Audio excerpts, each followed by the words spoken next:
For decades, NASA has stolen gravity from neighboring planets and used it as fuel for deep space exploration.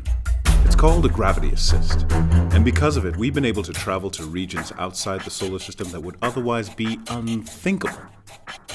So how does it work?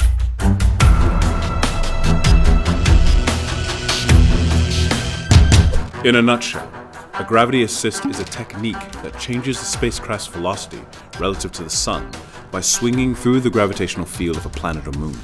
To accelerate, the spacecraft flies with the movement of the planet, picking up a small chunk of its orbital energy in the process. To decelerate, the spacecraft flies against the planet's motion. The larger the planet, the stronger the gravitational power, meaning the spacecraft gets a bigger push or pull, all on the dime of the planet's gravity gas card. The first flyby technique can be traced back to the Voyager missions of 1977. At the time, the two unmanned spacecraft were launched into space to study the gas giants, Jupiter, Saturn, Neptune, and Uranus.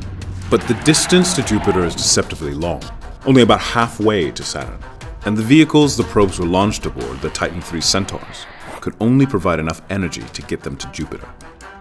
The launches, of course, were planned so that Jupiter aligned perfectly with the spacecraft's route. The orbital designers targeted the closest approach distance to achieve the desired speed. Afterwards, the probe's momentum pulled them away from the planet. Voyager 2 toward Uranus and Neptune, and Voyager 1 toward the limits of the solar system.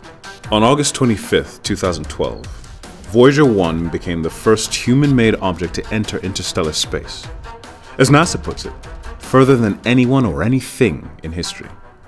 Since Voyager's initial launch, there have been at least 8 notable uses of gravity assisting. Thanks to gravity assisting, these spacecraft have traveled billions of kilometers into space. Voyager 1, for example, is currently around 20 billion kilometers away from the Earth.